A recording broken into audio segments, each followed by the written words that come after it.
Hello, and welcome to Re-Watchability, a movie podcast about Billy Wilder. Joining me is Matt Sheardown to build a Hall of Fame for Billy Wilder. I know you all were expecting the Paul Thomas Anderson episode this week, but due to technical issues, editing, and some things going on in my personal life, I was unable to release that episode this week, but it will be coming out next week, along with Oscar nominations, discussions, the Oscars discussions, and 2 movie drafts.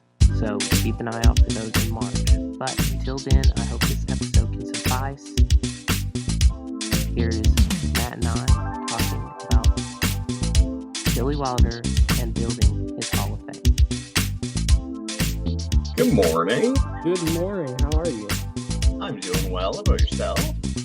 Decent. Still reeling about Catherine O'Hara. Yeah.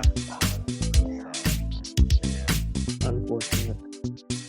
Yeah. It seems like every year we get 2 or 3 people that are just like, oh, I know. I'm like, why can't it be a bad actor?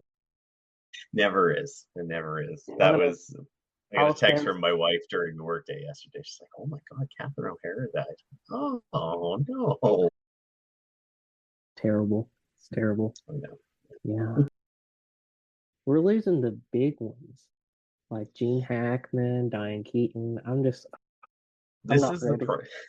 feel like this is the problem as I get older now. Like there's all these people because we're doing a Billy Wilder episode. I watch a lot of old movies, but now it's sort of like, oh, there's all these people that like I grew up watching these movies with them. And it's like, oh, getting old. Yeah, I'm not even that old, and I'm like, it sucks. So I have been a bad podcast host. The listeners will be terribly mad at me, but I did not watch all of Billy Wilder's movies. No problem. I have got you covered. Okay, thank God. I was like, oh Lord. Because like I'm doing virtual Sundance. I've got a film festival I'm judging films for. I'm like, I don't have the time. So yeah, no, that's completely fair. yeah. No, I hilariously, I kind of started trying consciously last year to like get as many Billy Wilder Blu-rays and DVDs and everything because I was like, oh, I'm pretty close to having everything. And so this was just a good way to be like, okay, now I'm going to actually track down some and watch some of the ones that I couldn't track down in time. But yeah, all 26 I got through. So, man, do you own all of them? No, I think, I got my list over here. I think it's like 6 or 7 that I don't have. One's not available. Like his last movie doesn't exist. Oh yeah, even Buddy. Mm-hmm. That one is not going to happen. And there's a couple that are like a little on the pricier side. So maybe eventually we'll see. That's the bad thing about trying to go through filmographies, or you find a great film and you're like, yeah, this was great, and it's on a YouTube link because it's not on any streaming service, and you go and find it on DVD and it's like $100 and you're like, oh God. Yeah, it's bad. This is why I do a physical media podcast. We need these things. I know. I love physical media. I buy too much of it. I mean, this is the current Billy Wilder stack right here. Nice. Well, yeah, you can kind of see behind me. This is my live record. I'm a physical media guy. I've got video games. I've got records. But this is like just my to watch pile. Shelves are over here. Oh gosh, I don't need to start a to watch pile. It'd be too huge, too big. Yeah. Okay, let's begin. When did you first start watching Billy Wilder movies? What was the first one you watched and you're like, I like this guy. This guy's got some. Boy, that's a really good question. I want to say, I'm just looking at the list here. I think the first one of his that I ever saw was Double Indemnity. This is right in the times like when I was growing up. I grew up in a really small town that didn't have a movie theater and kind of had the video rental store. I'm aging myself here. So you could rent stuff. And when I kind of got into older movies, sort of ran through like what was available at my local store, but there wasn't any Billy Wilder. So when I got to university, I think Double Indemnity was the first one that I rented from the video store that was close to my university residence. And then that, I mean, Double Indemnity is Double Indemnity. And I was like, whoa, this is cool. Like, this is, and it, I had experienced a few other film noirs before that, and I was kind of getting into that as a genre. And that was one of two or three where I was just like, boy, okay, what else has this guy done? I want to see as much as I can. Yeah, Double Indemnity is a solid first watch. Oh, what was the first one? I think mine was The Fortune Cookie, to be honest. Oh, interesting. Loved that movie. I mean, I like Yeah. Jack. That was probably my first Jack Lemmon movie too. I'm just like, I like this guy who's making this. I like this guy who's acting in it. Let's learn more. And The Fortune Cookie is so funny, yeah, and yeah, we'll go into it later, but I love it. It's a fantastic movie. it's so fun. I love the like just the him and Walter Matthau just playing off of each other. Like there's almost no other duo that was doing it as good as those two. Yeah, they were great. Okay, I guess we'll start with the beginning of his filmography. He did direct one that is very hard to track down. I'm not even going to pronounce the name for it, but it I can translates to Bad Seeds. see. Yeah, Yeah. it's in French. I'll try my Canadian best considering we're a bilingual country. I think it's Mauvais Grain. That's the closest we're going to get to it. But yeah, it's bad seed is what it translates to. So this one actually is quite funny. Not even the hardest Billy Wilder to track down on physical media because Flickr Alley did a version of it a few years ago. I did not track that one down in time to own, but no, it's kind of your typical, hey, this is my first crack at it.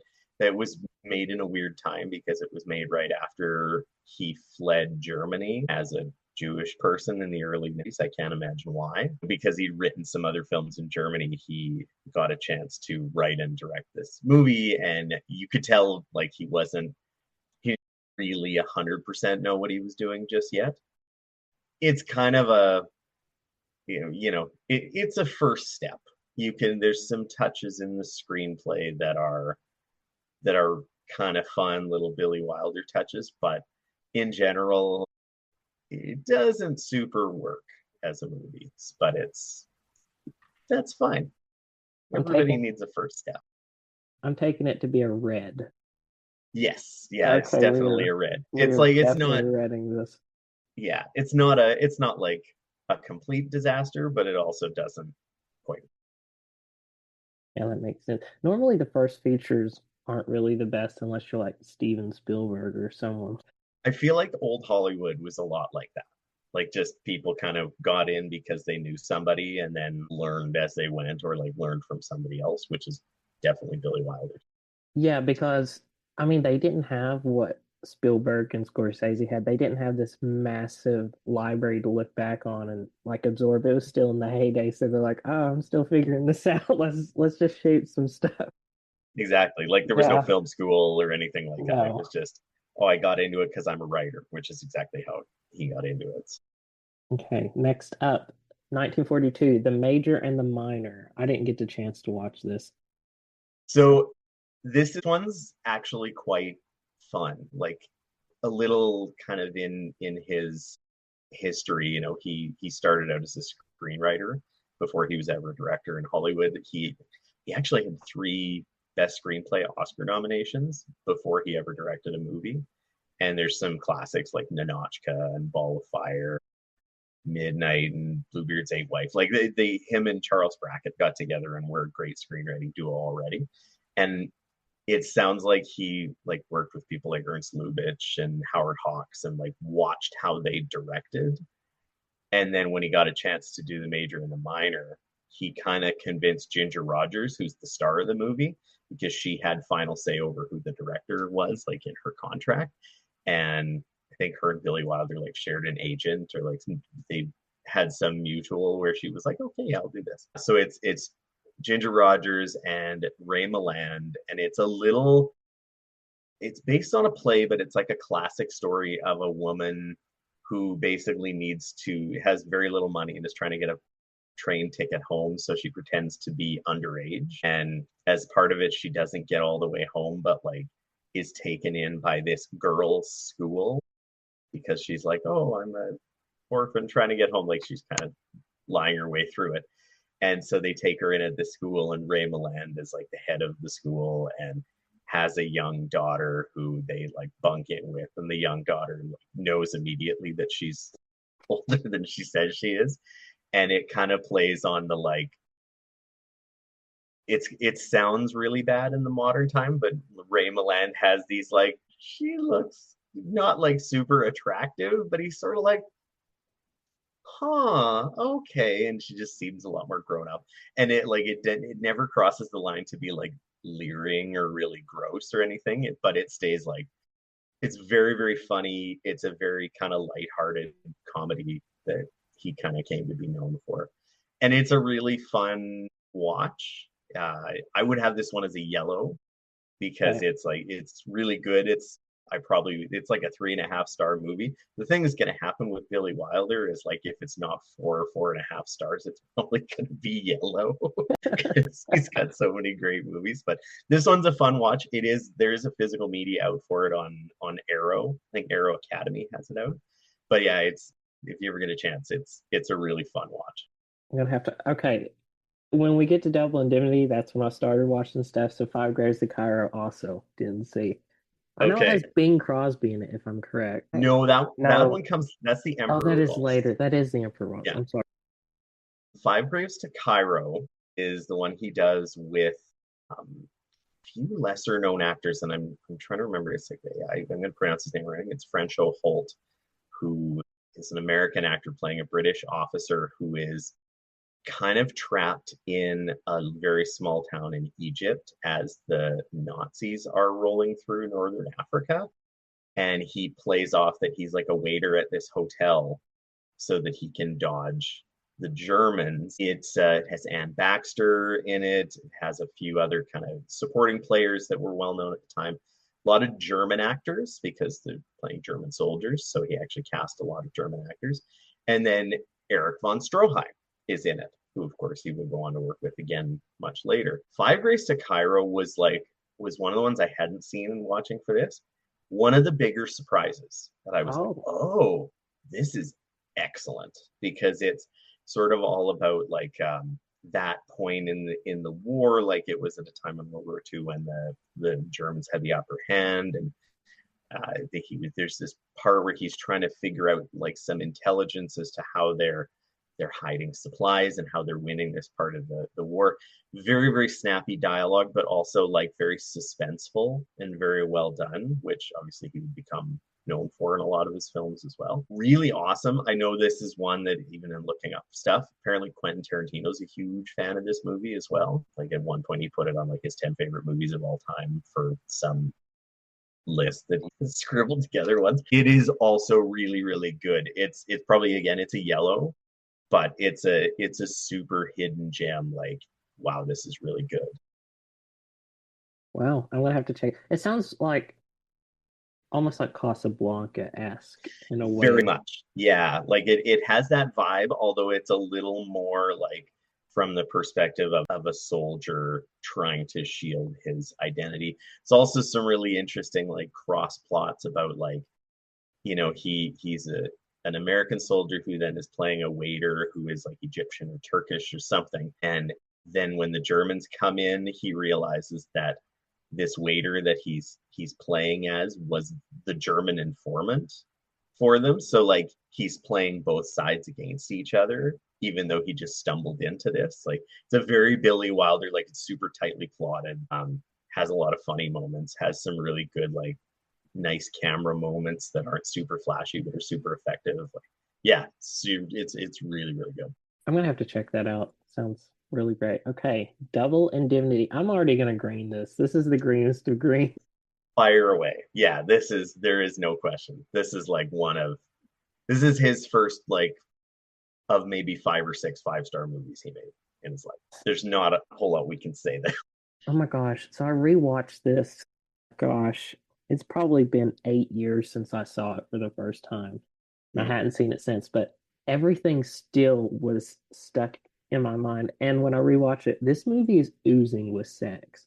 Oh Like yeah, for the I'm surprised they were able to get away with as much stuff as they did because it's like everywhere. And I'm like, oh yeah. God. Well, it took a long time. Like I think other people tried to make this movie because it's based on a novel, and like the censors wouldn't pass it. They're just like, don't try. It's not gonna happen. And yeah, like this one is like the peak of like innuendo in getting past the censors. Like, yeah, it's it's very horny for the 40s, but it's It great. is. It is great. And Barbara Stanwyck is absolutely incredible Yeah, as Phyllis. And yeah. Fred McMurray is great. Edward G. Robinson. Everyone's fantastic in this movie.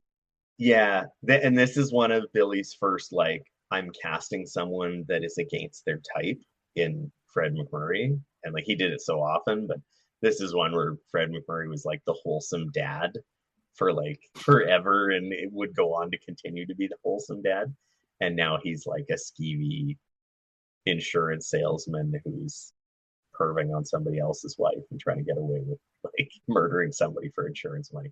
It's yeah, it's wonderful. This is if you haven't seen this movie already, take it. It's It great. is so good. And I remember I did not remember the part where he takes Phyllis's daughter. Are they on a picnic? They're just on some sort of lookout. And she Mm-hmm. tells him about how Phyllis possibly killed her mother. And I'm like, oh my God, I did not remember this part. And it is just the evil that radiates off that woman. Yeah, it's so good. Even Just right, like down to the wig, like the wig she wears makes her looks just so phony and so like so when you do dig into her past, you're just like, oh, okay, yeah, this is a conniving person. yeah, she's wicked. It's a Mm, great movie. it is. Yep, we green that. Okay, next up, The Lost Weekend. I want to green this, but I'll just let you talk about it and then I'll talk about it.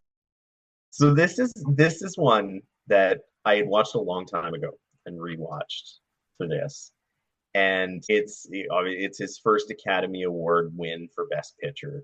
It's his first Oscar win for Best Director. He didn't get nominated for Double Indemnity too.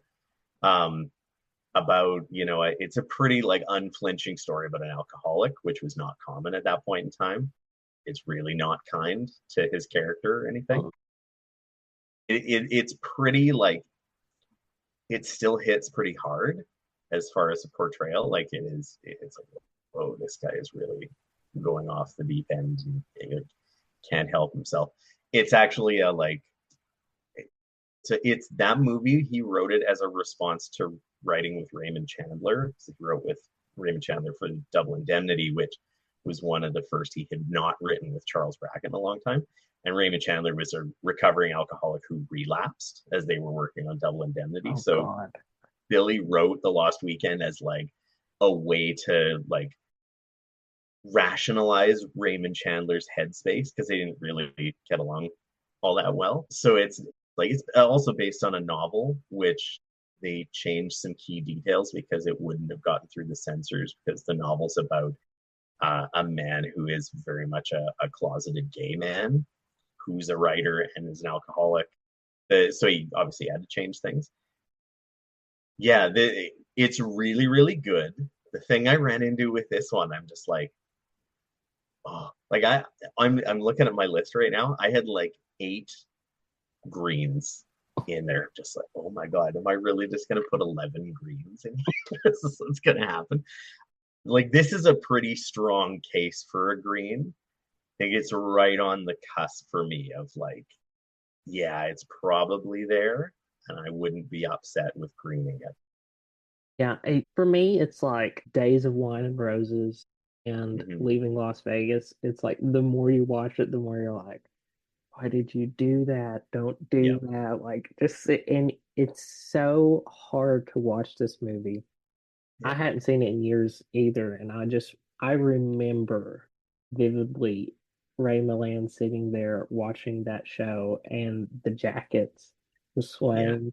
and it zooms in and you see his pocket and he's got the bottle in there and you're just like, no, it's Yeah, I think it like the first half of the movie, I I struggle a little bit with Ray Milland in that one because I'm just like, wow, this is really not. And then at the end, when he really goes off the deep end, then it's like a whoa kind of thing. So it does come fully around there. Early on, I'm just like, you're just kind of a jerk. yeah, he And is a then jerk. And he loses it all and you're like, oh my gosh, you just feel so bad for him in the sanatorium. yeah, It's that's a terrible. crazy. And apparently that was shot in an actual sanatorium in New York. They got permission to film, which again just adds to the like haunting aspect of that scene. Terrible. Yeah. So we green that. Okay, the next Yeah. one. If your list is correct as mine, is it Death Mills? Is that like the propaganda film that he made? So yeah, Two? that's one I didn't get a chance to see just I because didn't it's not see it really either. available. Yeah, but this is at the time when he kind of enlisted, at the end of the war for some propaganda stuff. Also, it kind of informs a few of his next films though, because he did get a chance to go over to post-war Europe and sort of see what had gone on. Being a Jewish person from Austria, that was a little tough. His mother had actually died in one of the concentration camps, and going over there, he was like pretty. He made Death Mills, and I think it affected him so much that he wanted to come back and do something lighthearted, which he did in his next actual movie.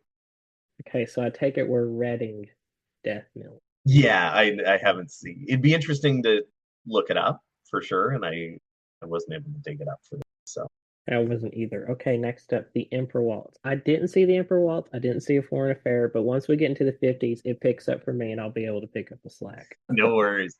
So yeah, so Emperor Waltzes, and they both came out in the same year in '48.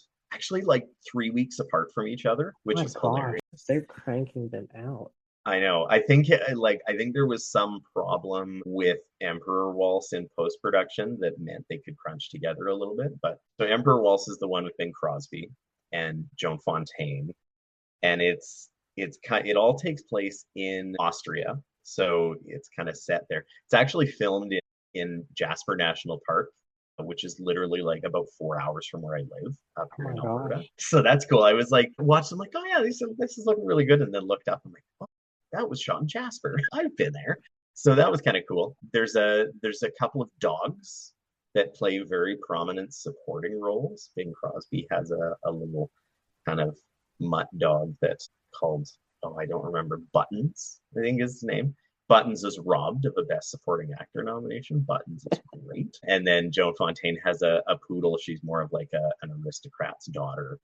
You can tell it's just like, okay, he's not taking this one as seriously. There's a bit of stuff about like, oh, this is my like love letter to growing up in Austria, even though it kind of comes off as some pastiche a little bit in certain spots. And it I guess Bing Crosby was very difficult to work with. Shocking, I know, but it's kind of a Bing Crosby like musical, just breaking into Bing Crosby songs randomly. And it really doesn't quite work. There's some really funny parts to it. The dogs are the best part of it, frankly. There's some good costumes and stuff, but it was one of my like lowest ranked movies as I went through on Letterboxd with these. So it would be a red. We're Reading The Emperor Waltz. And then a foreign affair, like I said, 3 weeks later, with Jean Arthur and John Holt and Marlene Dietrich, who Billy Wilder was quite good friends with, and several other kind of like really well-known character actors. Millard Mitchell is one of them. This is a little more of the like inspired by his trip to post-war Germany, because it does literally takes place in post-war Berlin, and they shot a lot of it in post-war Berlin, which is quite interesting too. So like a lot of the bombed out buildings were just there. And it's about a group of American Congress people, men and women, that go over to sort of see how the troops are doing and how things are going with the cleanup and the occupation. One of them is Gene Wilder, and she goes and kind of falls in love a little bit with a soldier over there, John Holt, who is also kind of having a down low affair with Marlene Dietrich, who is like a lounge club singer and is a former Nazi sympathizer. She was dating a higher up in the Nazi regime. And part of the reason the Congress people are there is to make sure they're not fraternizing with, sympathizers and things like that.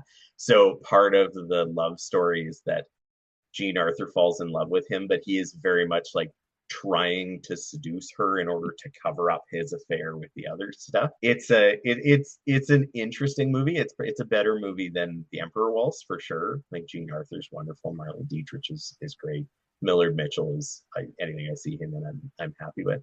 But this one was a red for me as well. It's a stronger red, but like it's worth watching. The script is quite good. It was nominated for an Oscar for the script, but yeah, good movie, but we got to be ruthless. Especially with narrowing it down to 10. Yes, for sure. Okay, the masterpiece, Sunset Settle Boulevard. in. Green. It's green. It's green. It's green. I'll argue with anybody who is against that, but yes, we're greening it, and then we're going to talk about it because this will be 80% of the podcast. No, I'm kidding. Yeah, no question on this one. This is like one of those like miracle movies where you kind of can't believe it comes together so perfectly. Not only with the acting and the writing and the casting and the set pieces like that mansion that Gloria Swanson's character, the Norman Desmond, lives in. There's this whole great like meta textual aspect to it where you have Gloria Swanson, a former silent movie star, playing a woman who is a former silent movie star. Like, and it not at all herself. Like, she wasn't like that, but it was really based on certain actresses from the silent period that didn't translate over. You have Eric von Stroheim again playing a butler who was the director that discovered her when she was 16, was her first husband. Spoiler alert for a 76-year-old movie. Like, and Eric von Stroheim also being a former director, former actor, did discover not only silent movie actresses, but worked with Gloria. That movie they show like is Queen Kelly, one of the lost movies that never really came out. And then like she's playing bridge with the Waxworks, and it's like Buster Keaton, H.B. Warner, and Anna Q. Nilsson, who are all silent actors, and there is gold all over this movie. I agree. I don't know if Billy Wilder and Charles Brackett wrote the script and they were like, okay, Eric, you're playing this person, Gloria, like it is tailored so perfectly. William Holden's voiceover is fantastic. He is perfect. I agree with your comment of like this is one of the best uses, probably up there with Goodfellas as the best use of voiceover in movie history. It is. I'm watching it, and it's also, we failed to mention Fred McMurray's voiceover too. Like those are fantastic voiceovers, and Billy Wilder's usage of that is incredible too, I've noticed. But Sunset Boulevard is so good. It paints Hollywood the same then as it is now. Like you'll watch anything like The Studio or Robert Altman's The Player. Those are still, like companion pieces to Sunset Boulevard because it's like, hey, Hollywood hasn't changed. It's still this way. I'm at a loss for words right now. I'm trying to think the best way to. Yeah, it is like any Hollywood satire exists in the shadow of Sunset Boulevard. Yeah. Like it just does. And I was talking about siblings. I'm like, yeah, I'm doing a Billy Wilder episode. And then my sister just quoted, I'm ready for my close-up, Mr. DeMille. And anytime we see outrageously huge sunglasses for ladies that have like the pointed tips, like my brothers are like, oh, Norma Desmond. Like, it's crazy how that movie just seeps into everything. And it's rewatchable too for a 76-year-old movie.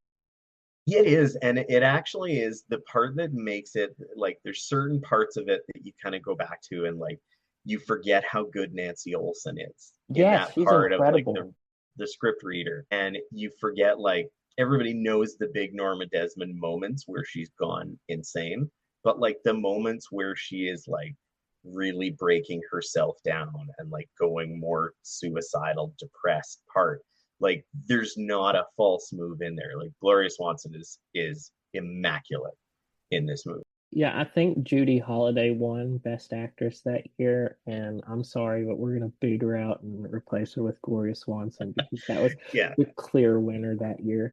Born Yesterday is a great movie, and Judy Holliday's great in it, but You would boot her to, yeah, but it's so great. Nancy Olsen's fantastic as, you know, kind of a foil at the beginning to William Holden, but eventually turning into like a romantic interest in a way, yeah, not really fully, but so good. yeah, it's really good. And this is the first time he worked with William Holden. He would go, I think, two or three more times, I if I'm think not so. mistaken. So he's one, he worked with a lot of the same actors over and over again. Uh, but yeah, like this is, and it kind of turned William Holden's career around a little bit at that time because he was sort of pigeonholed into doing a specific type of movie, and like this really revived what he was doing, and like he was a huge star after. I mean, shortly after this is going to be an Oscar winner. Yeah. Yeah, and I think it also helps. Like there's a skeeviness to his character too Mhm. that Oh, also I totally. find in Network. He kind of like Yes. brings that back as like cheating on Beatrice Straight with Faye Dunaway, and I'm like, oh gosh, why? But Yeah. like I was watching Network and I saw William Holden. I'm like, this is very Sunset Boulevard. Mhm. William Holden. There's just I don't know. Billy Wilder really made one of the best of the best. Criterion He needs to did. release this. I mean, I swear. Yeah, there's no, so again, to go on the physical media bent with this one, there's a Paramount Blu-ray that exists. There's lots of DVDs. Like this is, I think, probably still in print on Blu-ray. No 4K out. I slowly, like Billy Wilder's titles have been kind of weird with the rights, and like this is still when he's at Paramount. So some of the Paramount stuff, like Double Indemnity's on Criterion. There's at least one more Ace in the Hole is on Criterion, and but some of them were like Olive Films, some of them are Kino Lorber now. Like there's a bunch of different companies that have gotten rights to it over the years because it's changed. I think Paramount's probably held on to Sunset Boulevard for obvious reasons because it's a pretty large cultural touchstone, but would be nice if we got a really like bulky edition with, there's already a lot of backing stuff on the Blu-ray I have, but a lot of it's kind of old.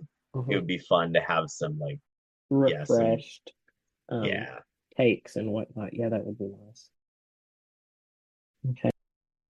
We greened that already. Uh, Ace in the Hole. Yes, I mean, and on Criterion I mentioned. Have you seen Ace in the Hole? I saw part of it. I didn't get to finish it. Okay. Um, this is for me also a super auto green. This is like in it, sort of, this is one of the most like bitterly cynical Billy Wilder films there is.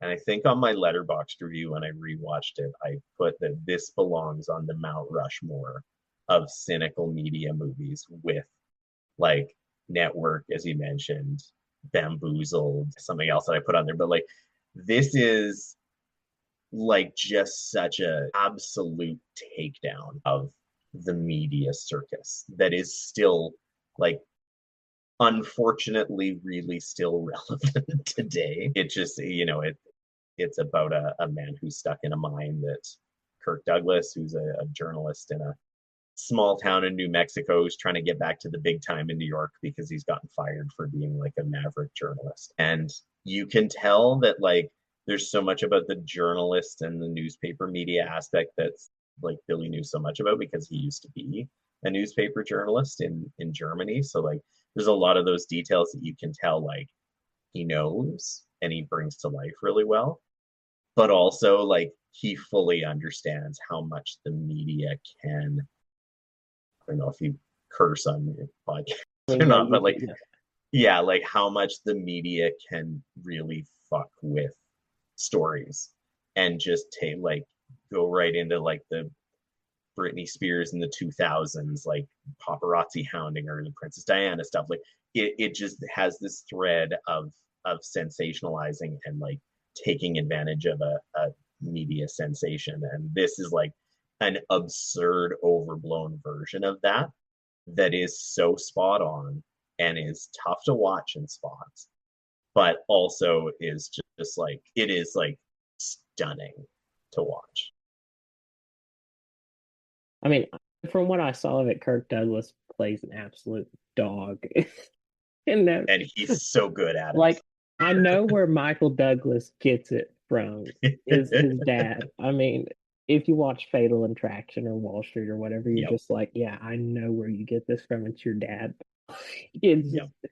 yeah. I mean, Billy Wilder was really good at writing these Was. horrible human beings that yet you're still like, yeah, why did you relate to them? I don't know. He's Yeah. really good at it. He is magnetic. Like you can't take your eyes off Kirk Douglas, and you can't stop watching the car crash. That like as the metaphorical car crash, and it's just yeah, man, it is like it's pretty stunning. And Billy Wilder it certainly is cynical. Like he's a satirist. He's very cynical in a lot of what he does. This is the one where he is just like, okay, I am going to take everybody's going down on the ship with me. Yeah, it's awesome. This is a stunning movie that I'm happy Criterion's released because it also kind of was a bit maligned. Like the studio recut it and renamed it even when it originally came out to The Big Circus, which is fine, but it was like against Billy Wilder's wishes. And then I know when it got re-released and TCM put out a new print of it before Criterion did, and it went back to the original like Ace in the Hole version, and that's the one that exists now. And I think got a nice rediscovery when that came out. Next up, like 17, Jim Holden's Oscar-winning performance. Mm-hmm. I would yell at this. It's been a while since I've seen it. It's my Mm-hmm. memory's still a little muddled, but from what I took away from it, I was like, it's okay. It's not the best, but it's not the worst. Yeah, I was kind of that's mid fair. on it. It's I had this in that same spot as the long weekend or the lost weekend of just like this is one of those where if you put it either green or yellow, like I understand with this one because it's really like it's a really strongly acted movie from top to bottom. Like William Holden is great, but all of the supporting players, all the other POWs that are in the Stalin camp that they're in are really good. It kind of in my head, I'm anytime I watch it, I'm like, oh, this is just like the Great Escape. But I'm like, no, this came out like 10 years before the Great Escape. But it's the same idea, right? Like it's all these different officers. Again, really tightly plotted. It's based on a play, so it kind of like which Billy Wilder did a lot of those like, okay, this is we're gonna plot this out in the way the play goes, but it's really, really well acted and it's a fun watch. Like it's a pretty breezy watch too, which is nice. It is one that like the last Ace in the Hole and Stalag 17 were his first two films he didn't write with Charles Brackett. He was starting to write with other people, and Charles Brackett I think had gotten under contract with somebody else, so he was doing that, and it was his second to last film, Paramount. It's really, really good. Like William Holden is great. There's some awesome supporting performances. But yeah, I think if we're going to be ruthless, because we have to be ruthless, I would agree with you on the yell. Okay, we're gonna yell at that. Next up is Sabrina. I want to say green, but I don't know. So as I was doing my list, like it's going to be one thing where I'm going to get flamed for, It's gonna be I imagine. your hatred And for Audrey Hepburn. No, I'm kidding. I hadn't seen Sabrina in a lot of years, and I have a Blu-ray of it, so I was like, okay, I'm going to watch this again. And the thing that struck me with this, if we were doing an Audrey Hepburn Hall of Fame, this is the Yeah, quickest screen of all time. She is this is her like persona. Absolutely. She inspired dresses, like everything. She basically invents the stereotype of a young woman going to Paris and coming back glamorous. Like that still exists this day. Emily in Paris is a show because this movie exists. She's really, really good. Her dad, played by John Williams, is really, really good. the thing that struck me with this one is the two male leads. And again, it's William Holden again and Humphrey Bogart, two actors who I really love.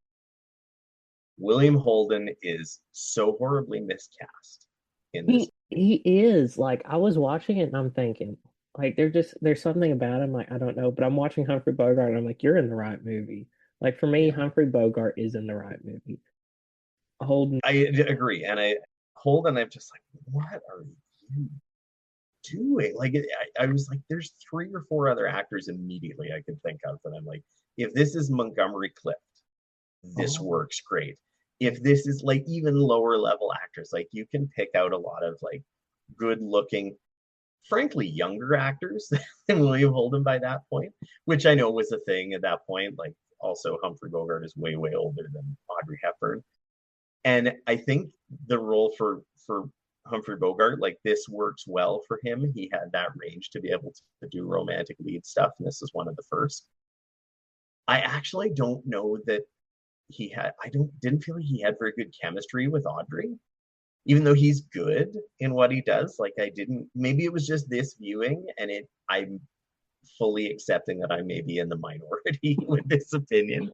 But I was just like, man, especially after watching stuff like Roman Holiday that she did a few years before this, where like Gregory Peck is a little bit older than her, their chemistry is just, it works like gangbusters. And here I was just like, man, it didn't hit on this time. I am fully open to being wrong on this take because I know it's an iconic movie for sure. why don't we just yellow it for now? We can circle back. Sure, Yeah, that makes sense to me. okay. The 7 Year Itch. Okay. This is the horniest 50s movie I've ever watched in my entire life. And I don't know how Billy Wilder was not jailed for this because the Hays Code was still around. Yep, agreed. This movie was wild. This and apparently this is tamed down because they couldn't show what goes on in the play that it's based on, the George Axelrod play. So let that settle. Oh God. Yeah, you're absolutely right. It is like it is oozing sex from all parts of its pores. Maybe except for Tom Ewell, the main character. Yeah, More anxiety. he's just blubbering along. But yeah, this movie's really like It's very, and that's part, like that's the reason for it, right? Like it is, I mean, Marilyn Monroe's character is literally named the girl. She doesn't get an actual name. She is there as a female sex object, like that, even though there's no actual sex being shown really other than two or three kisses throughout it. Yeah, this one is a funny one because again, it has the iconic Marilyn Monroe moment with the dress and the subway and the air flying up. It also is like one where I'm just like, man, this is so close to really clicking the way some other Billy Wilder films do. There's part of it where like you can tell it's a stage play as well. There's a yeah, lot of Tom Ewell's like monologue. He doesn't do the voiceover. He does the like stage monologuing, which he doesn't even deliver it to camera. He's sort of doing it as if it were still the play, which sometimes worked really well, and sometimes it's like, oh, okay. yeah. For me, I don't know if I want to yellow it or red it, honestly. Like it didn't Mm-hmm. hit like the others have. Yeah.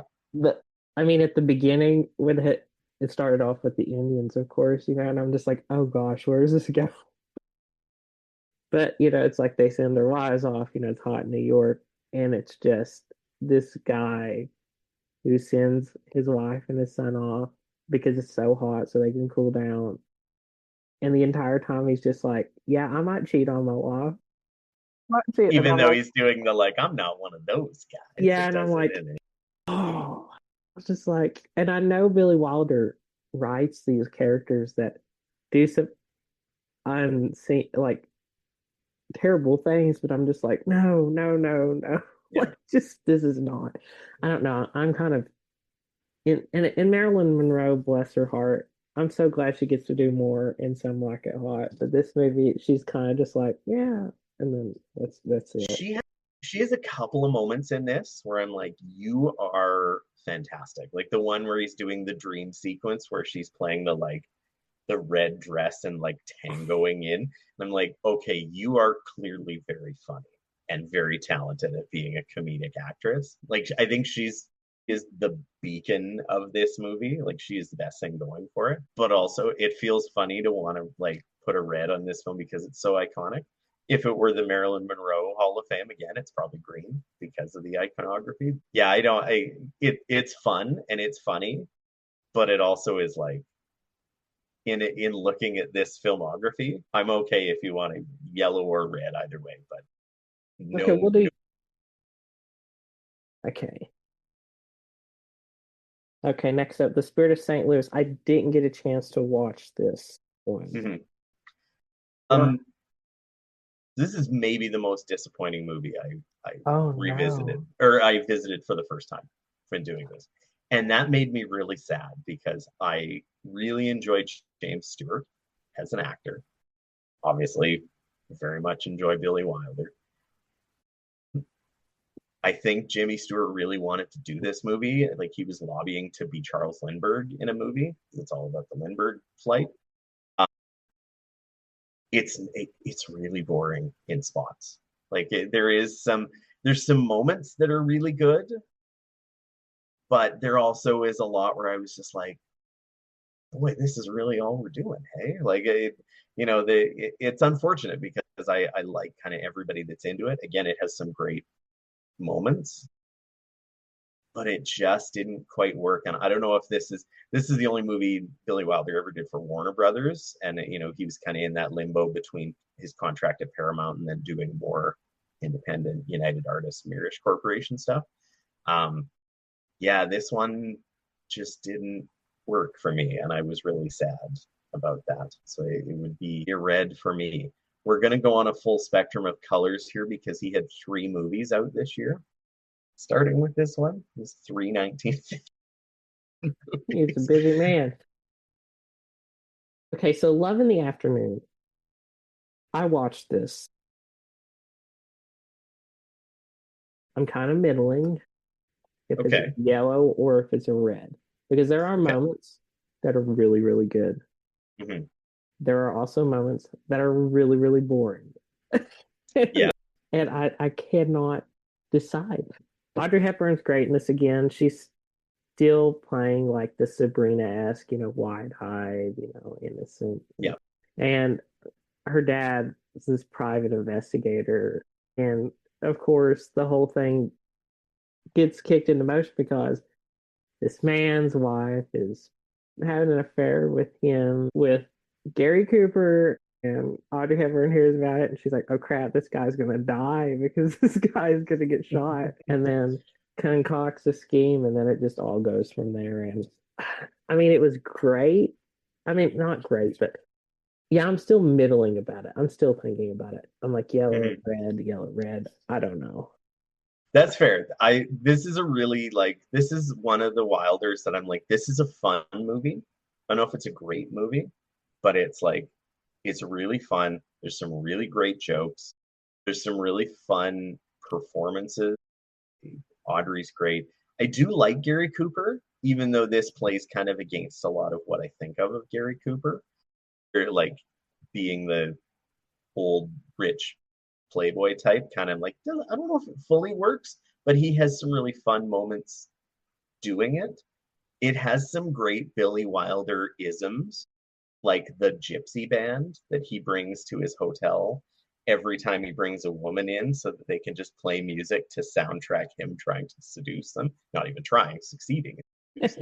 And like then they follow him around on like the boat when they're like rowing down the Seine in Paris, and the band is behind him rowing. I'm like, this is so funny. But then there's also spots like you said where you're like, all right, okay, we're gonna get going again here in a bit. Yeah, I think I'm with you. Like I'm in the middling kind of probably in the yellow. Like this is fun. It's not like a travesty or anything. It's like, yeah, you did it. Could have done more, but you're not Mm-hmm. quite sure what. Yeah, I totally understand. I One thing I will say with that one is that was his first movie with that he wrote with IAL Diamond, and that would be really big because he would go on his one movie that His next movie he writes with somebody else. But then basically for the rest of his career, he writes all of his movies with IAL Diamond. And that becomes a really big like partnership for him, very successful partnership. He's about to go on a pretty legendary run again as far as movies go. So that like I think if anything with that movie, that's the most important thing about it is that like he discovers that partnership that's going to carry him through the rest of his career. Witness for the prosecution, automatic green. I'm just saying. Auto Green. Auto This green. is so good. Oh, this is so good. This is so it's based on a an Agatha Christie play, which, you know, he interestingly did a lot of really fun adaptations of plays, which is kind of one of his trademarks.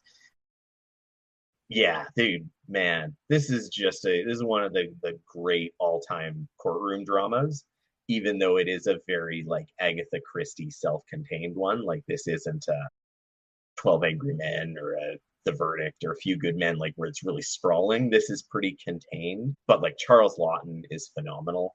He's so fun as the lawyer. Tyrone Power is great playing this sort of like two-sided coin of a man, you know, in the lawsuit. And then obviously Marlene Dietrich is she probably deserved a Best Supporting Actress Oscar for this one. Like she is just fantastic.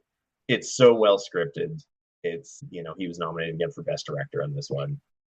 It's almost one where like outside of that, you kind of don't want to say too much. Like it's like the Mousetrap for Agatha Christie, where they tell people at the end, like, don't spoil the ending for people. Like even to this day, the movie actually does that in the like closing credits as a voiceover about like, don't spoil the ending for your friends because that was part of their marketing for it. Like so, it's one of those where it's just like, okay, this is yeah, it's it's impeccable for sure. It's also incredibly funny, like Charles Lawton in that chair. He just like it's like flicking it back and forth. You know, his relationship with Elsa Lanchester is so funny. He just Good, hates her so awesome. much. I don't know why he hates Bermuda shorts so much. Like if I could live in Bermuda shorts for most of my life, I would probably be pretty happy. So I'm not sure why he hates them so much. I have no idea. Hey, some like it hot. Okay, the first collaboration between Billy Wilder and Jack Lemmon, which I love. It starts off Yes. fantastic run. I love this movie. It's an automatic green too. It's Yeah, funny. the little There, scene, some like it hot. Any ever heard of it? I feel bad for someone who has never seen Some Like It Hot. Like I would have to be like, okay, go watch it, get back to me. We can't even continue this conversation. So I actually have had the pleasure of with actually several Billy Wilder movies, but I had the pleasure of watching this with my wife who had never seen it. Oh, And so I got to introduce her to this. And we this is part of the so again, I also do a podcast with my wife called I Can't Believe You Haven't Seen, where we go back and forth watching movies that one or the other of us haven't seen. So we didn't do this one, but like this is one of the movies where we're deciding to do a podcast. You know, we do this all the time, like introduce movies to each other. So like I got to watch her watch Some Like It Hot for the first time. And yeah, it is like it's a pleasure to watch anyways, but just the one-liners of like, you know, Jack Lemmon and Tony Curry. Why would a guy want to marry a guy? Security. Like there's some all-timer lines in this one. And yeah, there is not a hair out of place in this one. I love the story of this one that Marilyn Monroe apparently went into Jack Lemmon's wardrobe and stole one of the dresses that they had made for him because she liked it better than the one that wardrobe had given her. And it's the like one with the black feathers that she like walks down the train with. Like this is the funniest story. and Jack Lemmon and Tony Curtis, the cast is fantastic. But Yeah. Jack Lemmon is so funny. He's just always on it, like we're gonna get caught, like they're gonna find it, and then they're just like he's just panicking all the time. And Jack Lemmon's so great at that, Yes. and Tony Curtis is great. I was I sadly recorded a sideways episode with another fellow cinephile, and the file deleted itself. We could never Oh find no. it, but we did talk about Some Like It Hot, and he mentioned that Tony Curtis imitating Cary Grant trying to seduce Marilyn Monroe is one of the So good. funniest things he's ever seen on screen. And I'm like, I agree. I agree. Such a dead ring as soon as he does the voice. Hello, everybody. My wife and I also love Cary Grant, and so as soon as he does that, we're like, oh, just in stitches. I wonder if Cary was in the theater just started to someone like, did he just? And there's, I wondered with that because again, in doing a bit of like looking back at stuff, apparently Billy Wilder offered an incredible amount of roles to Cary Grant. Like he offered the role that Gary Cooper took in Love in the Afternoon to Cary Grant. That would have been He a good one. offered the William Holden role in Sunset Boulevard to Cary Grant. Like he offered like 4 or 5 movies to him, and Cary Grant didn't take any of them. So I wonder if having that in there was his way of being like, well, if I can't get Cary Grant in my movie, I guess I can get a Cary Grant impression in my movie. Yeah, maybe it's just a big middle finger, like, yeah, there you go, Cary Grant. I got Tony Curtis. He's a better Cary Grant than you are. Yeah, no, this one's a again. There's a few auto greens in here. I don't think anybody would question. Okay, The Apartment. Yes. It So I rewatched a lot of big scenes from this. I wasn't able to get through the whole thing, but I remember it and I was getting all the big key scenes. This is the most charming. It's incredibly charming. It's incredibly sad at the same time. Yep. It, I think it's probably right underneath Sunset Boulevard for me as the best Billy Mhm. Wilder film. It's just right there. Shirley MacLaine and Jack Lemmon, they play off each other so well. Fred McMurray's back to his skeevy self again as a Yep. boss of an insurance company. He just wants to, sleep with the women in Jack Lemmon's. The way Jack Lemmon gets taken advantage of in this movie kind of reminds me of myself because I'm bad to be like, no, I won't say no. I'm like, yes. And then I just realized that poor Jack Lemmon's getting ran over by everybody. And I'm like, oh, maybe that's why I like Jack Lemmon. I'm like, I relate to you too much. Yes. This is so this movie's in my letterbox top 4. Like that's how much I love this movie. Deserve Deservedly so. Totally deserve it. I actually, my wife and I's podcast, we our 15th episode, so our like second from most recent, is The Apartment. But we had a couple of friends of ours that hadn't watched the movie come and guest on it and talk about it. Yeah, this is another one that like if you watch this movie and don't like it, I question you as a human being. Yeah. It's so charming. It's so funny. It's so like perfectly plotted. Every character gets a moment, no matter how small. Like the doctor and the doctor's wife that live next door to Jack Lemmon are perfect. Like they're so great. Every one of the underlings that are also sharing the key to CC Baxter's apartment are perfect. Like every Fred McMurray's secretary that is the snooping and like overhearing things and rats him out to Shirley MacLaine. She has some great moments.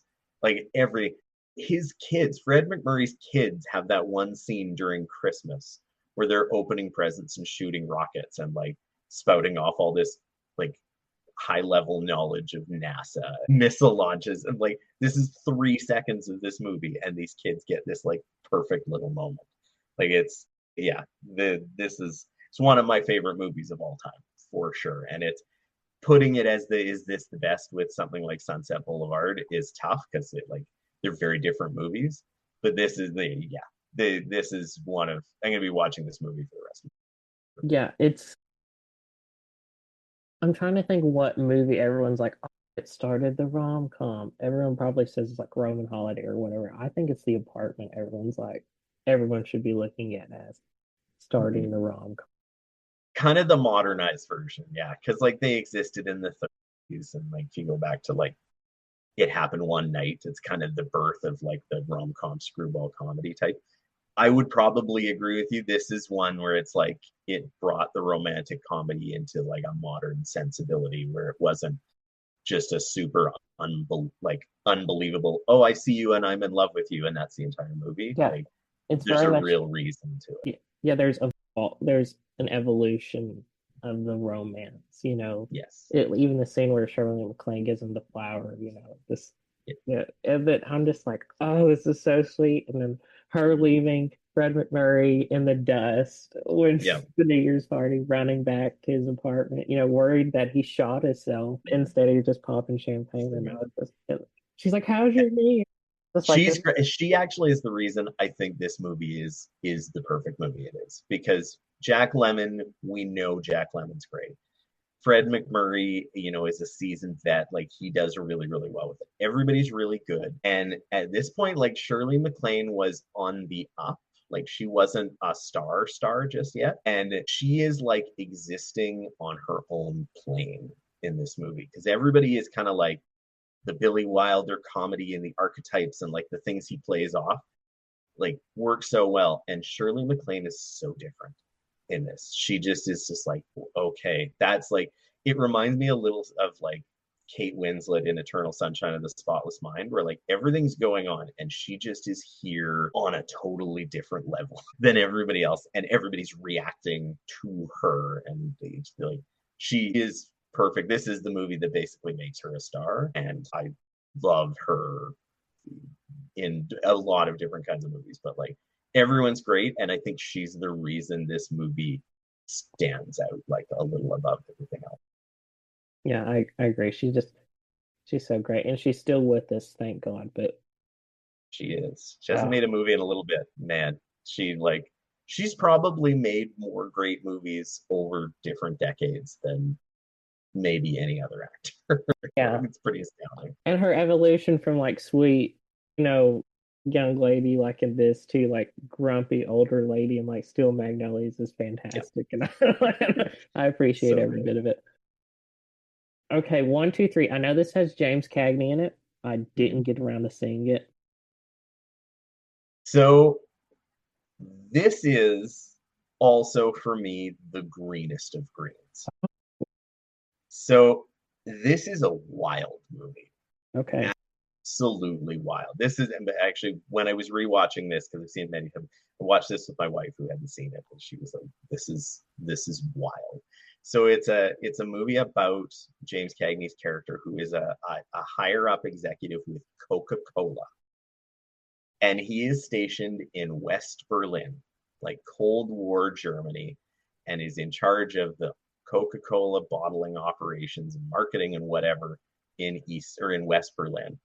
And the whole movie is basically him doing this and having to um, basically take in his boss's daughter. So his boss has a daughter who's 17 that has gotten engaged to some rock and roller, I think her dad calls it, somebody in a band, and they object to it. So they've sent her on a trip through Europe, and she's like staying with Coca-Cola executives, different part, and they're just like, how's her up? And so James Cagney agrees to do it because he thinks he'll get a promotion out of it, as he's trying to like bring Coca-Cola into the Russian market across the Brandenburg Gate in Berlin. It is like the precursor to, well, not necessarily the first, because you go back to something like His Girl Friday, where it's like the very snappy, quick dialogue, really funny. This is like James Cagney is a machine gun in his dialogue.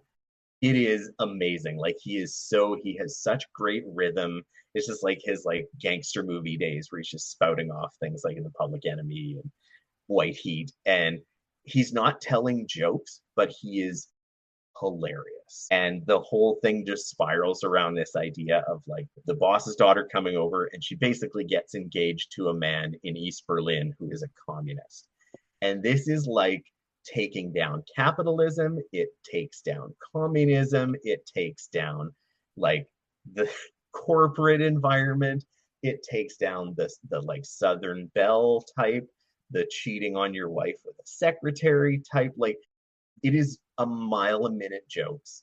It has some of the funniest lines Billy Wilder ever wrote. Like, there's a moment where the daughter and the man she's getting engaged to, the communist, they're like planning, we have to go. She says, oh, I have to pack all my things. And he says, it will be quick for me to pack. I just need to pack my chessboard, my spare shirt, and my 200 books.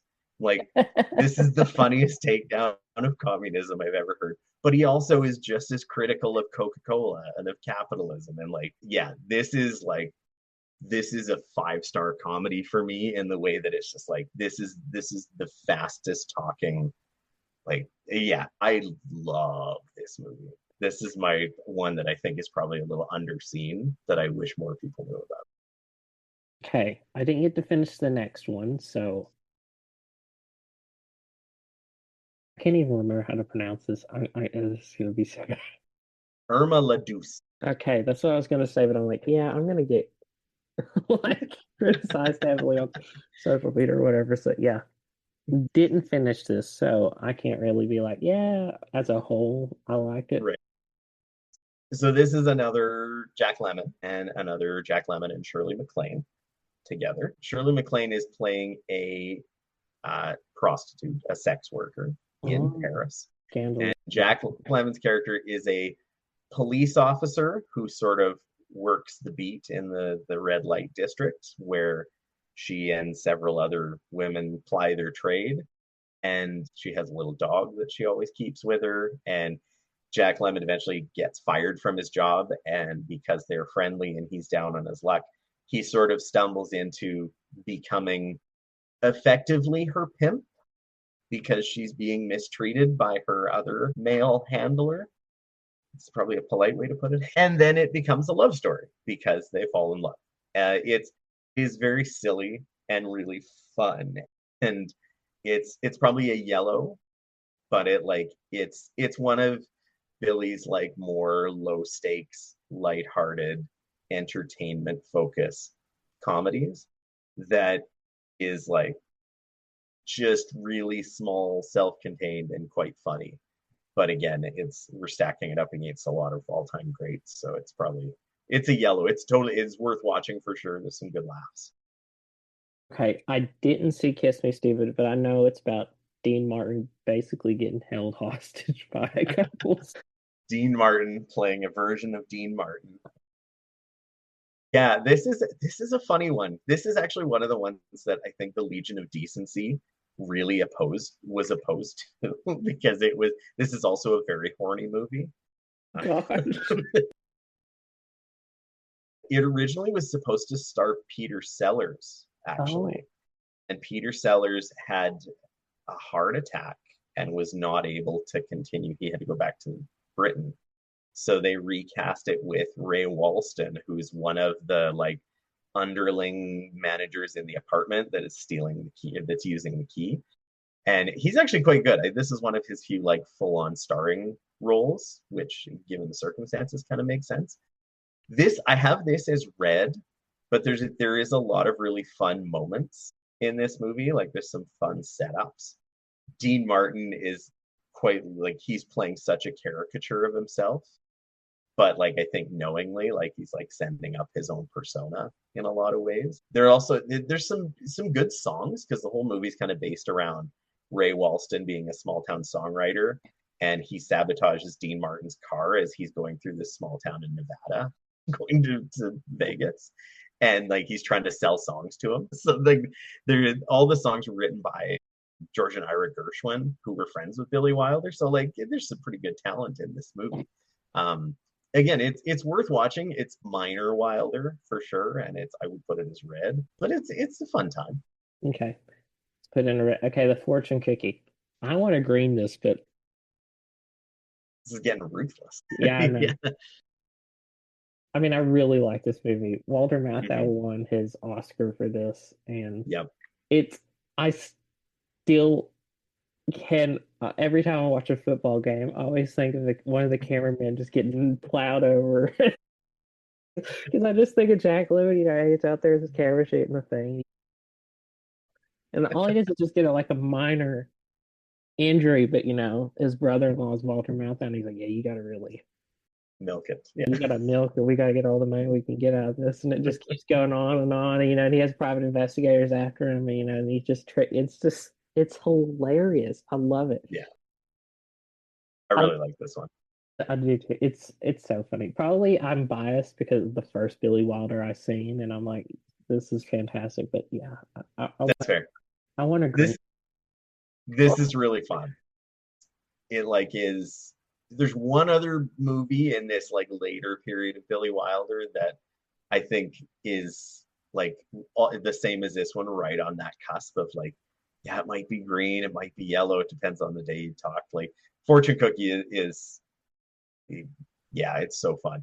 Jack Lemmon and Walter Matthau playing off each other. Walter Matthau's great in a lot of things. Like he kind of became known for this type of role for sure, even though he had a pretty varied career. But a lot of his best performances end up being ones like this, where he's kind of skeevy, like A New Leaf. He's great. The Grumpy Old Man, The Odd Couple. Like all those are kind of using this persona. I do love this movie. I would not be upset with a green or a yellow. We're gonna come up with more greens. This might get ruthless later, but yeah, I agree. Okay, we'll green it for now. We may need to come back around and decide. Okay, the private life is okay. These I couldn't really find anywhere. I don't know if your system's different than mine, but yeah, I couldn't find the last of these anywhere. So you're just gonna have to take it away. I'm gonna have to go with you, and then the listeners can just chew me out for not doing my homework. So no worries. No, it's these ones they're not as easy because again the rights they are tougher to figure out. I have this one. There is a Kino Lorber Blu-ray of this one that I have. I don't know if it's still in print or not, but I've had this one for a few years. This is one that is really fun and is a fun idea that I don't think ended up being fully realized. So the real talk, when Billy set out to make this movie, he wanted to do a Sherlock Holmes movie for a while because he loved the character and he wanted to do something very different with it than had been done with a lot of the other adaptations. And this is one of those sorts like it's totally worth watching because it's really interesting. It was really butchered. He originally intended it to be like a 3.5 hour movie with like 3 or 4 different mysteries and plots interweaving with each other. And the whole thing kind of like is tied together by this idea he had of like really playing up the like sexuality of Sherlock Holmes. In particular, is he gay or is he straight? And which is like hinted at in some ways that nobody ever really did anything about because of the production code and morality, all these things. But like this movie very much plays on the idea of like he's not going to tell anyone whether he lives with Dr. Watson, and people like, well, you live with a man, and he kind of delights in playing up that he lives with a man, and so he lets them think what they want to think, but also, and makes comments about like how he's not really impressed with the female sex and all this, but then also hints that like he was married at one point in time, so he like is playing this fun little balancing act with the character, which I think is really, really interesting. It's a red for me, but it is a really interesting watch. The acting is really fun. The setups are it's a very good watch, and I think I would have been interested to watch the 3.5 hour version, even though that is a lot of movie for a Sherlock Holmes movie. But yeah, it's fun, but it's one if you don't watch it, you're not missing too much. Okay, we are reading The Private Life of Sherlock Holmes. Okay, next is it Avanti? Avanti. Okay, that's what I thought. Which is, I think, Italian for like enter or come in, which is part of the idea of the plot, which takes place in Italy a lot of the time. So it's another Jack Lemmon on his own. It's based on another play as well, and it's Jack Lemmon and a woman named Juliet Mills, who's a British actress, and a few other people in it. This is the other one that I hadn't seen that I was really pleasantly surprised by how much I liked it. I know there's some 50-50 with a lot of the critic reviews at the time where they're like, oh, it's too long. Like this is 2 hours and 15 minutes. Have you met Paul Thomas Anderson? This is easy to watch. But it basically is a movie where it all takes place in Italy, and Jack Lemmon flies from America to this little island in Italy where his father used to vacation on his own and died in a car crash. So he's basically come to collect his body. And it ends up that there's this British woman who also just like appears in the same places as Jack Lemmon ends up, like the same hotel, they're on the same boat over, all this stuff. and he kind of is an asshole. Like he's not a very nice dude at the start of the movie. Just plays this no nonsense American businessman who has no time for anybody else. And it turns out that her mother also died in the same car crash. And it gradually comes out that they were in the car together and that they were actually having a like multi-year, like 15-year affair at this hotel that his father used to go to for a month every year in July. And so it like they discover all of this as they're also being like dead parents' bodies, and in this hotel of trying to be like, okay, well, we have to get his father's body back to America because we're going to have a big burial with all the people at the company that we work for, blah blah blah. And then at the same time, he's like, well, we can't do it, so you have to stay here until we get the permits. And gradually, he just is like, this place is lovely. I am relaxed. I am like, so he kind of sheds away this like hard exterior businessman of it. And then, he also then has this blossoming like relationship with Juliet Mills, where she's also dealing with her mother being gone, but like she knew that it was an affair and he didn't. So like they're kind of coming to the same terms. It again is one I can see if people are like, I don't like this one too much. I really enjoyed this one. It's still probably a yellow, but it's kind of fun. It's also, this is the point in time where I think it's really funny because the production code is gone. And it's so weird to watch a Billy Wilder movie where people swear. I'm just not used to it. And so he's dropping F-bombs, and like there's a moment where he calls Juliet Mills a fat ass. And it was so shocking. I'm like so used to his production code era stuff. And even in the next few, there's just like random F-bombs and like, yeah, it's kind of funny. It's a yellow for sure, but this was one I was like pleasantly surprised. Maybe Billy was just sitting on all of that, for so long that he's like, oh, I can finally just like. I think he was probably pretty profane in his real life. Like he strikes me. There's actually a funny story about when Sunset Boulevard premiered, and it was like a huge Hollywood premiere that everybody showed up to. And there were a lot of people that were not happy with him because he's kind of taking down the Hollywood elite and the old guard. And apparently Louis B. Mayer like berated him at the like party after the premiere, and Billy Wilder just walked up to him and said, "Go fuck yourself." Like, so I think he probably always had it in him. He just couldn't ever get it by the censor. Yeah, he was just like, I can do whatever I want now. Yep, just let Jack Lemmon fly. Okay, so the front page is next. Mm-hmm. I know so the cast. I haven't seen it. Seen bits and pieces of it. I may have seen the whole thing through, but that would have been so many years ago, I don't remember. Okay, so the front page is the play that His Girl Friday is based on. So it's the same story.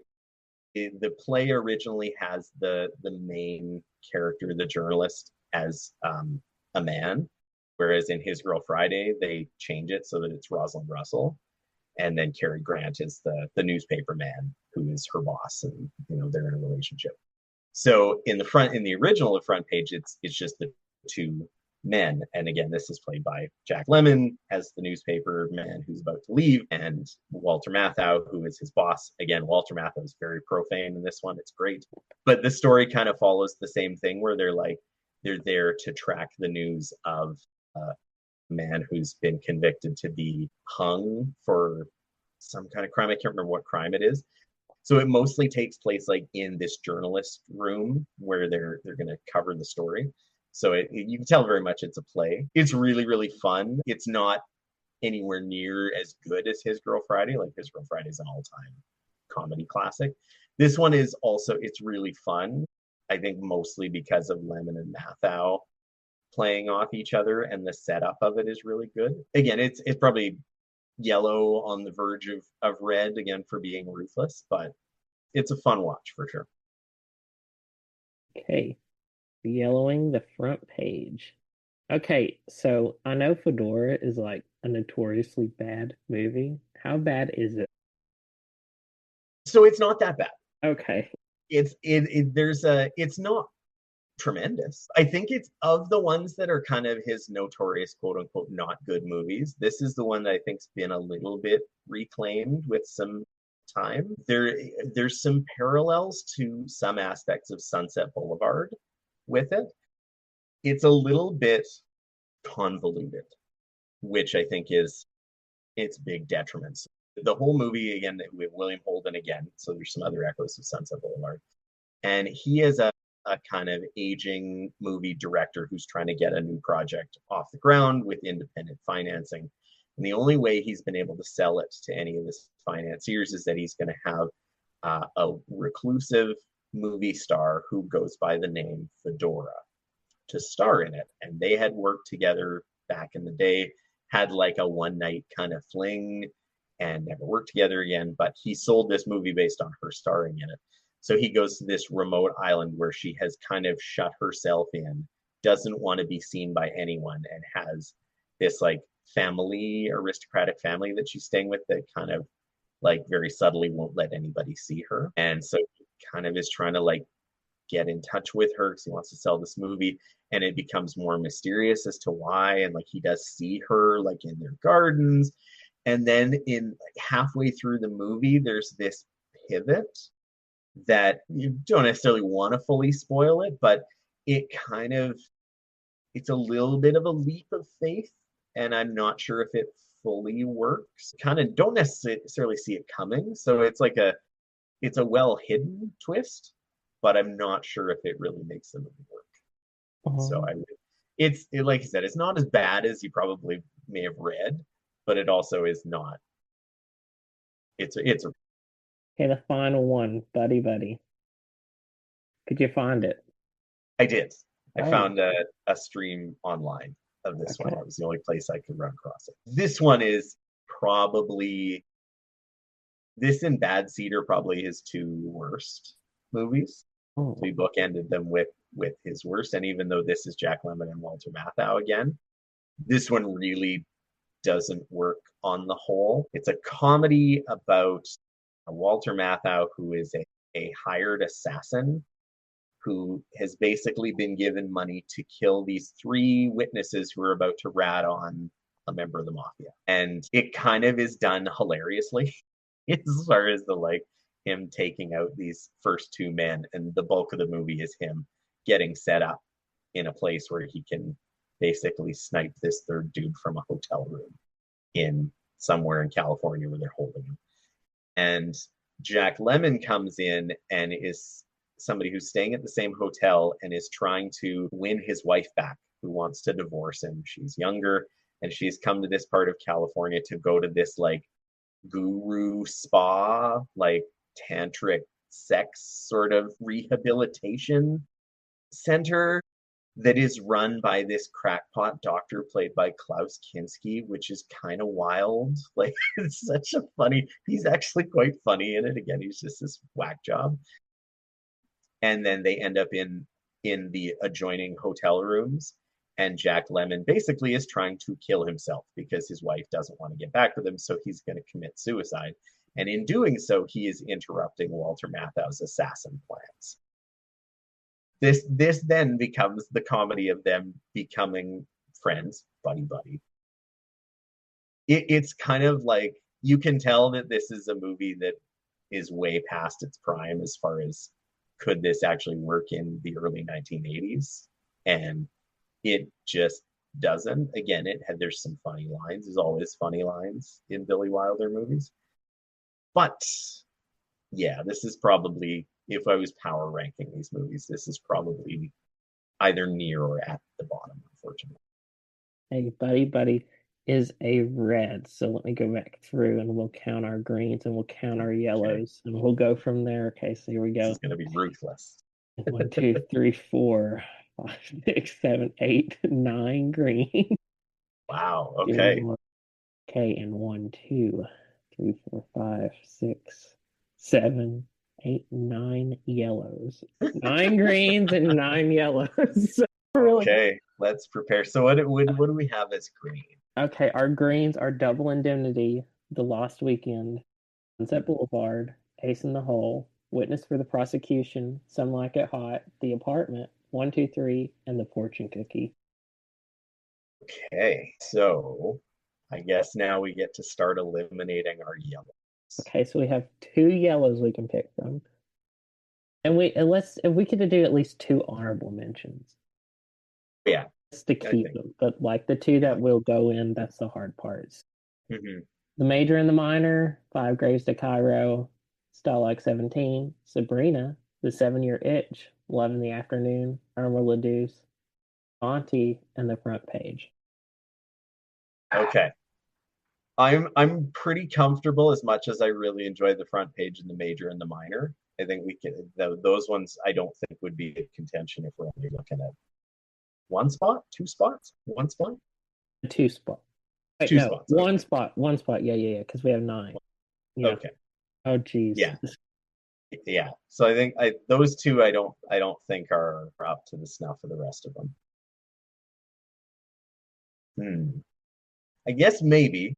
So out of the yellows, if you were going to make a case for one, what would you make the case for?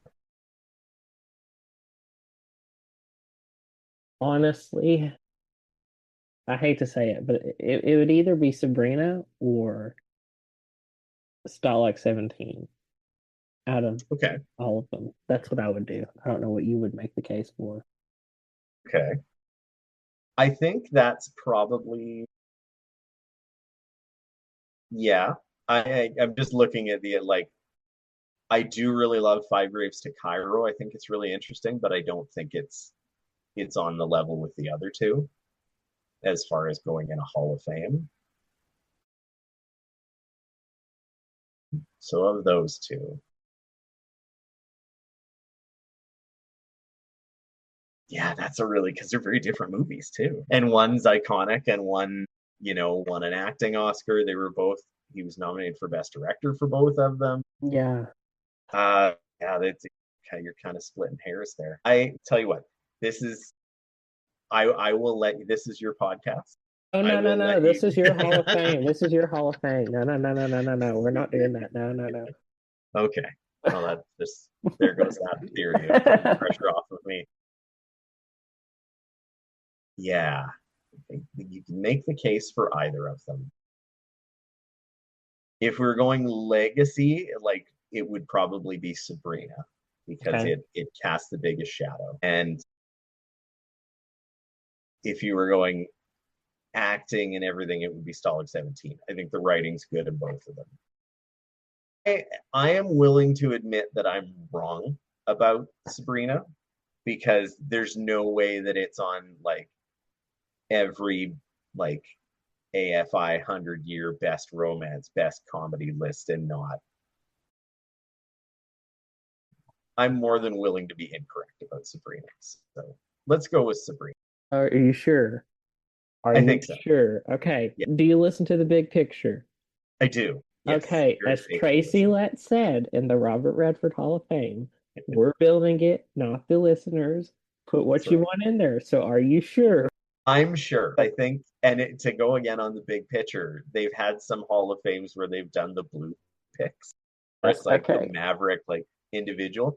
And I'm in my head, I'm like, if I were taking a blue pick, it wouldn't be either one of those. It would probably be 5 Graves to Cairo as the really, hey, this one's underseen and people should see it because it's really good. Okay, well, mate, 5 Graves to Cairo blue. What would your other blue be? Oh boy, okay.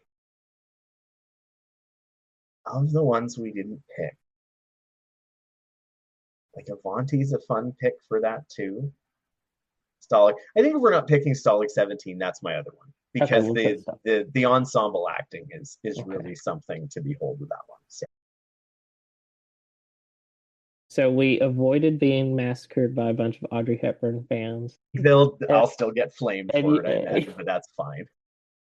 It's okay. Wow, so the Hall of Fame is Double Indemnity, The Lost Weekend, Sunset Boulevard, Ace in the Hole, Sabrina, Witness for the Prosecution, Some Like It Hot, The Apartment 123, and The Fortune Cookie. And our 2 blues are 5 Graves to Cairo and Stalag 17. You know what? I'm very happy with that. That's a very good list right there. At least it wasn't as hard as the Jack Nicholson Hall of Fame that I had to do. That was I tell you what, I listened to that, and that is, I don't know how. Like, we're splitting hairs with this one. We have a run of 4 greens in a row, and like almost another one with a blue in the middle. Like, this is a tough one. Jack Nicholson performances is like impossible. So it kudos. was it was so hard. I'm like, we would just sit there and you're just thinking, oh my gosh, like what do you pick? There are so many iconic performances. I feel bad for the big picture whenever Sean Fennessy gets around to it because he and Amanda will be fighting like cats and dogs.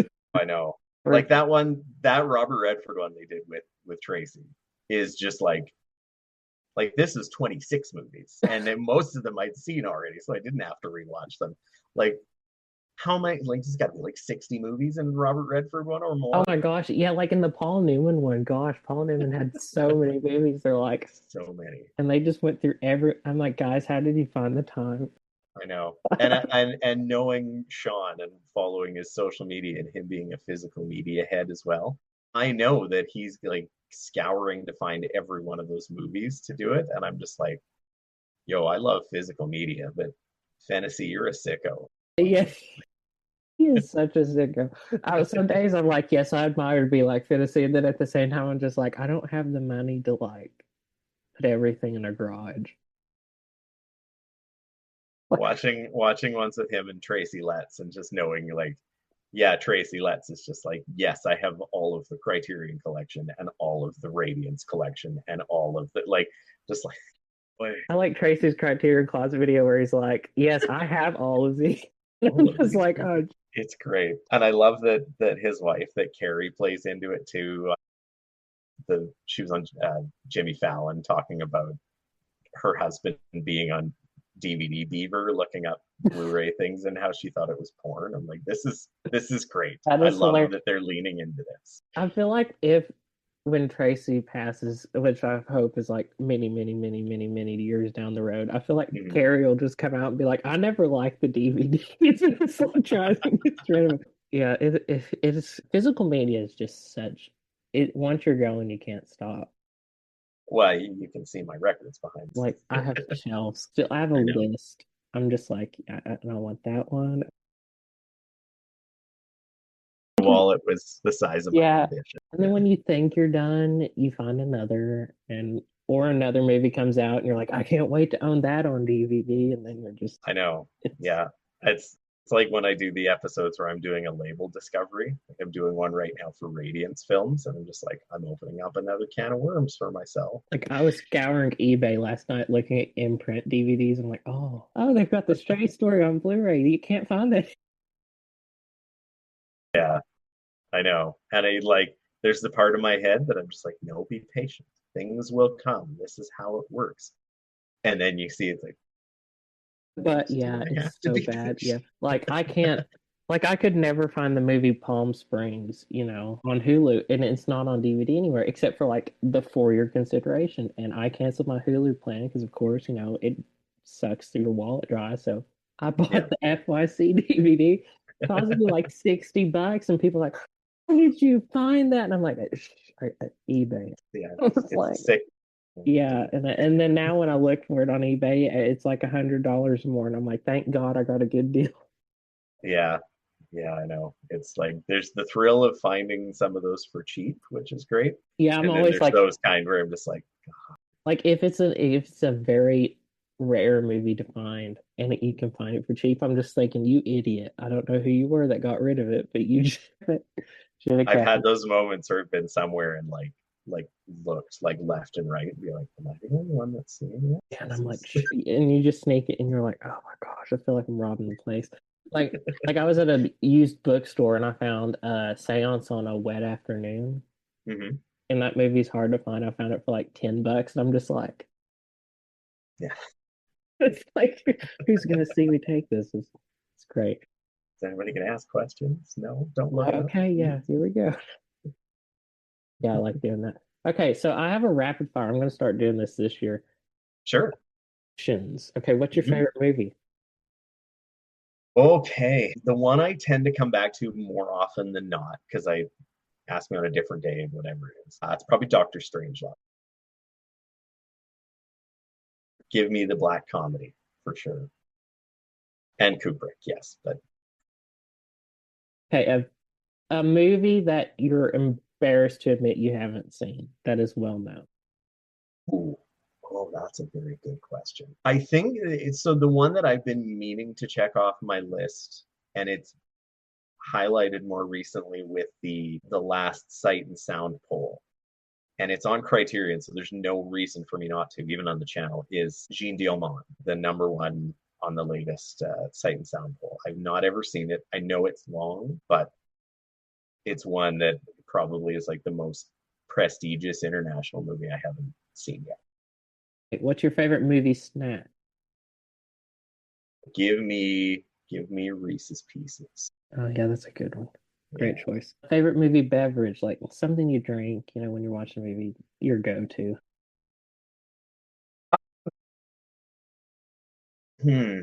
At one point in my life, it would have been something caffeine based, but now I'm really boring because I'm old and you start getting digestive issues in your 40s.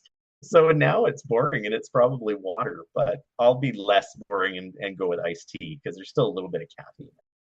I mean, yeah, you could say water. It's your question. It's not the listeners. If the listeners say, "Oh my gosh, he's drinking water," like, sorry, it's not your rapid fire. So you answer when you want to. Iced tea. Give me some caffeine.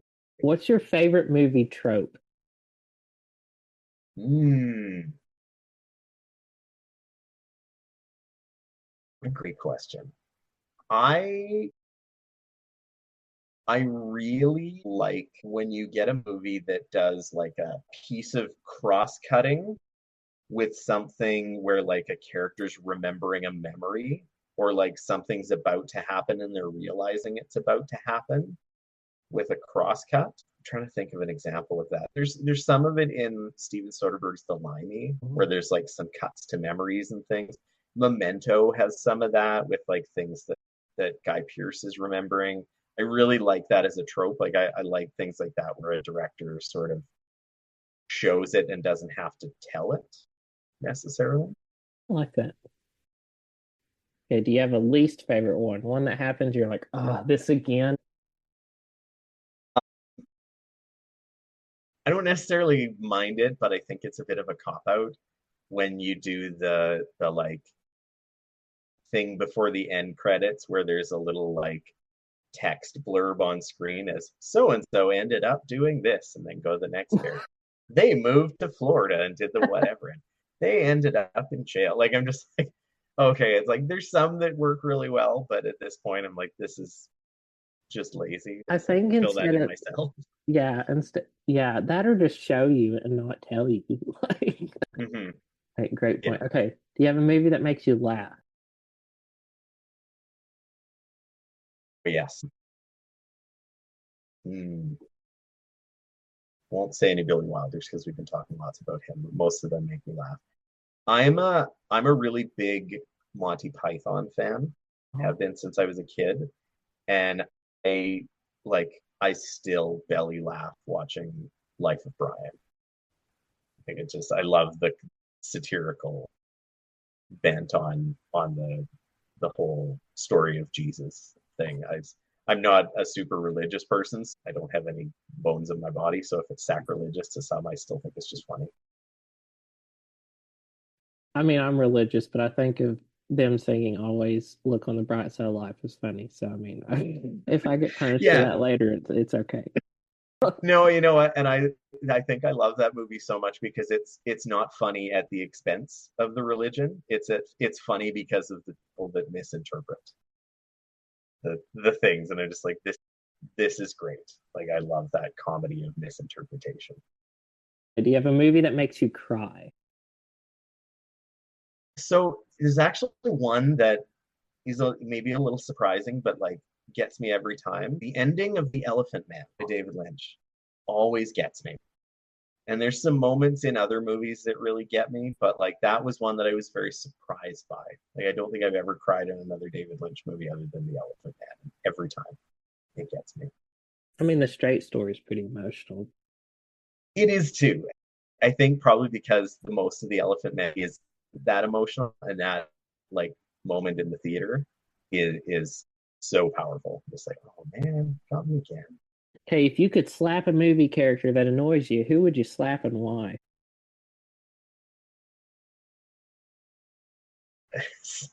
My wife and I have a bit of a joke with, well, the movie and I guess the play. Uh,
okay, so it's movie character, play character. It's a movie they made into a play, and my wife and I have had this conversation before. I've never been a huge fan of Rent, and my wife used to love it, and then as she got older, just grew to hate it because I think we would both just line up everyone in Rent, the characters, and just be like, just pay your rent. Story over. This is, you would save yourself a lot of strife. And if you can't afford New York, maybe New York's not the place. Maybe that's me getting older.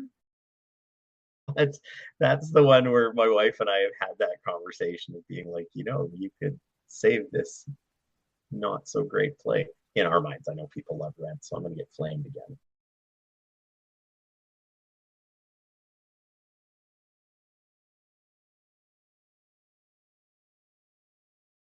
Favorite movie hero is probably Clarice in The Silence of the Lambs.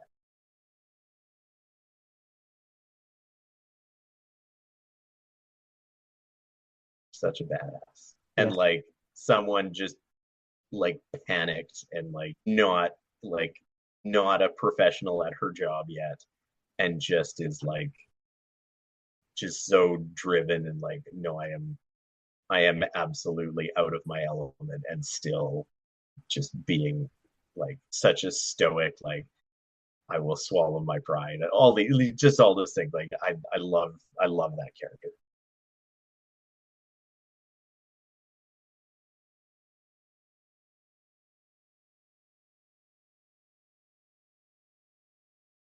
I I really love HAL 9000 from 2001.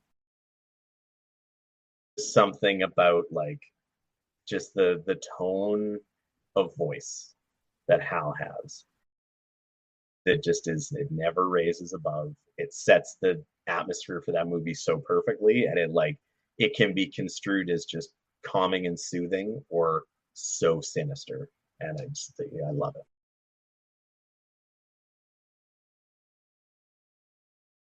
I don't think I have.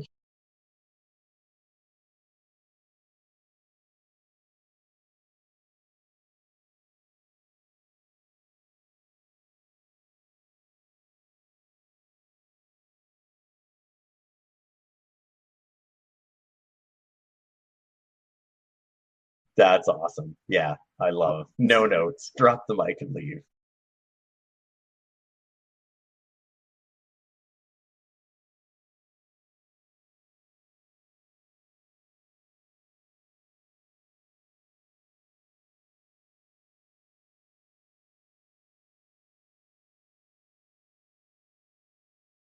I Wow. mean, I think we got some Billy Wilder movies that people can watch and check out for sure.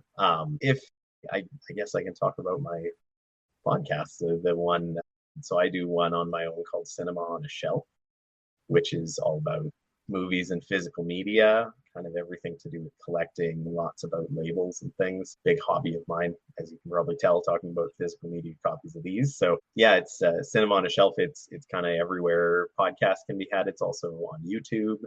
Got an Instagram for it. I've started a Substack for it as well to do a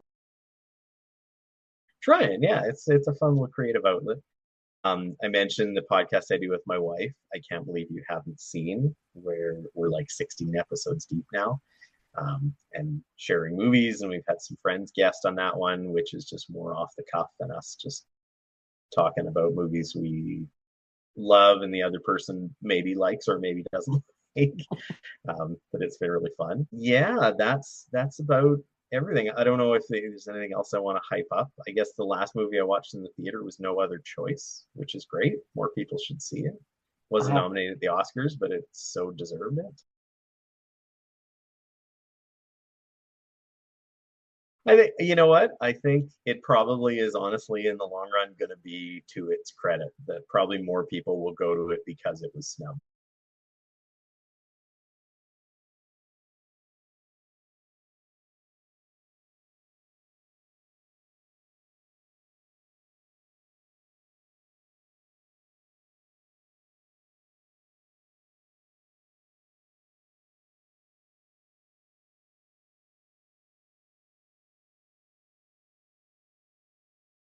This No is, idea. I mean, yeah, playing the looking back, what were we doing game is always great with awards, but yeah, I mean, Park Chan-wook is a pretty well established master of what he's doing. Actually, a Canadian connection. I'm Canadian as well. One of the co-writers of that movie is a guy named Don McKellar, who's a big time actor, director, writer in Canadian stuff. He's awesome too. So yeah, check it out. It's awesome.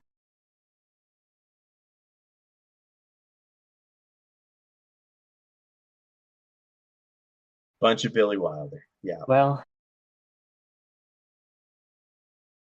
Yeah. Absolutely. I might have to return the favor, and I'm looking to get some guests on Cinema on the Shelf, so maybe we'll media at some point too.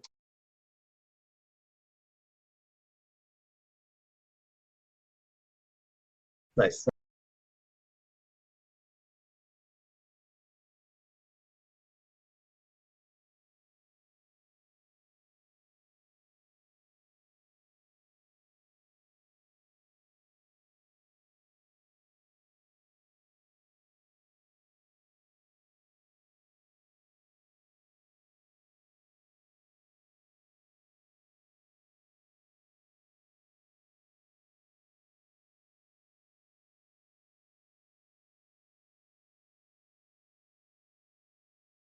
Nice.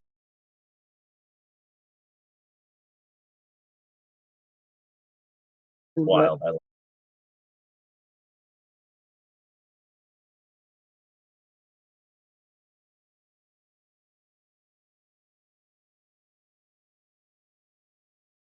Oh, darn. Talk about Billy Wilder.